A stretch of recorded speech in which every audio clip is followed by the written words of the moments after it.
Sahabat DKB, senang dapat kembali menjumpai saudara dalam acara Wasiat Kekal berupa renungan firman Allah yang memandu kehidupan kita. Saya Pendeta Arlianus Larosa.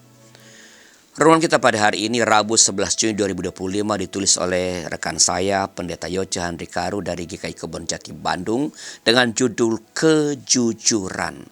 Didasarkan pada kitab Bilangan pasal 24 ayat pertama sampai ayat 14. Dan nanti akan kita pusatkan renungan kita pada Bilangan pasal 24 ayat yang ke-13. Sebelum kita membaca Alkitab dan merenungkan firman Allah, mari kita berdoa.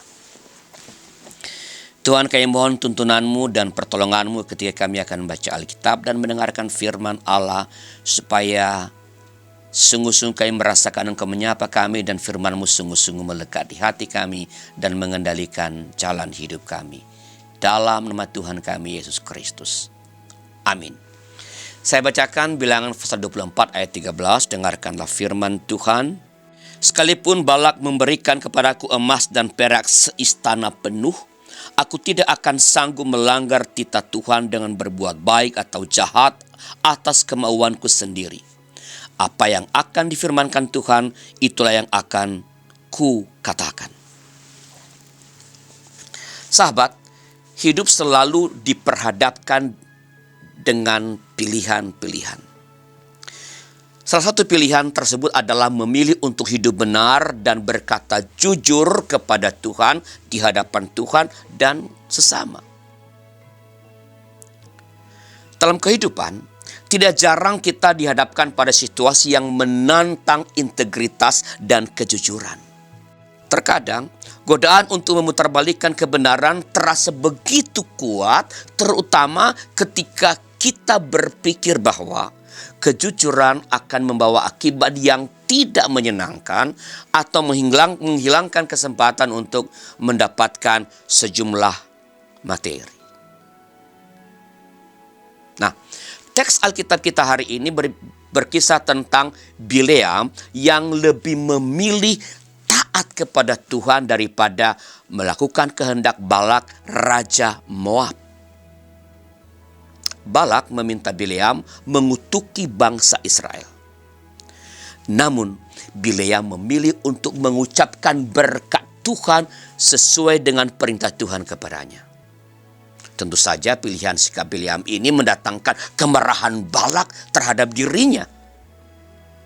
Namun Bileam tetap menegaskan komitmennya untuk menjaga integritas dengan berkata jujur sesuai dengan apa yang dikatakan Tuhan kepadanya, meskipun ia digoda dengan imbalan yang besar. Sahabat, bagaimana dengan kita? Dapatkah kita tetap menunjukkan ketaatan kepada Tuhan di tengah lingkungan yang bertentangan dengan kehendak Tuhan? Dapatkah kita menjunjung kebenaran dan menjaga integritas diri di tengah-tengah segala macam ancaman-ancaman?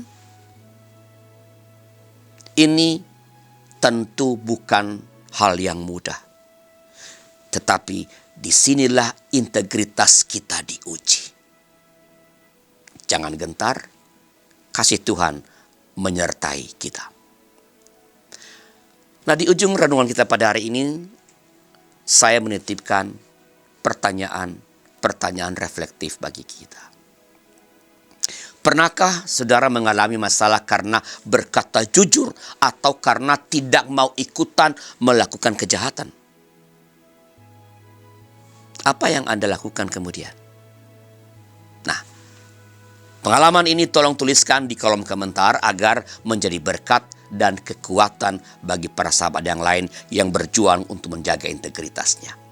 Dan jika ada di antara sahabat DKB yang ingin didoakan, silakan menyampaikannya kepada kami melalui nomor 0812 8188 9191. Sebelum berpisah, mari kita berdoa. Tuhan, Engkau tahu tidak mudah bagi kami untuk bersikap konsisten, karena terkadang kami begitu mementingkan janji-janji, godaan-godaan yang disampaikan kepada kami untuk mengingkari kebenaran. Tapi tolonglah kami ya Allah, supaya dengan kekuatan dan tuntunan Roh Kudus kami mampu menghalau segala macam godaan dan tetap menjaga integritas kami dan berkata ya terhadap yang ya, tidak di atas yang tidak. Supaya dengan demikian integritas kami sebagai murid-murid-Mu dapat terus kami jaga. Berkati para pemimpin kami, supaya mereka pun dapat menjaga integritas diri. Sehingga dengan demikian rakyat kami pun boleh semakin hari boleh semakin menunjukkan integritas, mengatakan ya terhadap yang ya, tidak terhadap yang tidak, dan punya keberanian untuk menegur, memperbaiki hal-hal yang salah. Terima kasih Bapa, dengarkanlah permohonan kami, karena kami sampaikan kepadamu dalam nama anak-Mu Tuhan kami, Yesus Kristus. Amin. Demikian sahabat renungan kita pada hari ini. Jangan lupa subscribe, like, dan bagikan kepada sebanyak mungkin orang. Tuhan memberkati saudara.